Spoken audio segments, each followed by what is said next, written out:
Баршаңызға сәлем достар.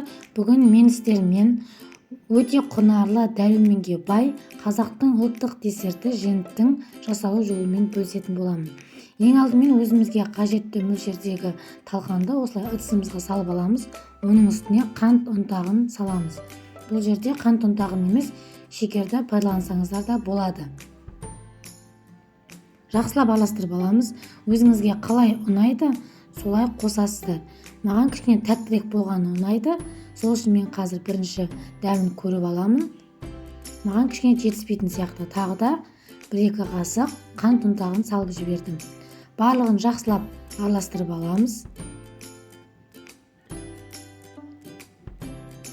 Және одан соң оның үстіне бөлме температурасында еріп тұрған сары майымызды қосамыз.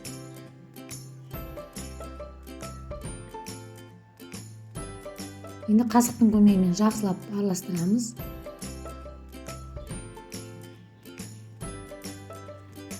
Бұл талқан өте құнарлы тағам ғана емес, сонымен қатар оның емдік қасиеті де өте көп екен. Негізі бұл тағам балаларға, жүкті әйелдер мен қарт адамдарға пайдасы өте көп. Талқан бұл күш қуат берумен қатар қартаю үрдісін де баяулатады екен. Тағы да кішкене сары май қосып жібердім. Осылай жақсылап қасықтың көмегімен араластырамыз. Міне біздің талқанымыз бен майымыз бірігіп, осындай қою масса пайда болды. Енді оның үстіне мен осылай жуып тазаланған және бірнеше бөлікке бөлінген мейіз қостым. Ол міндетті емес, оны өздеріңіз білесіздер. Қоспасаңыздар да болады.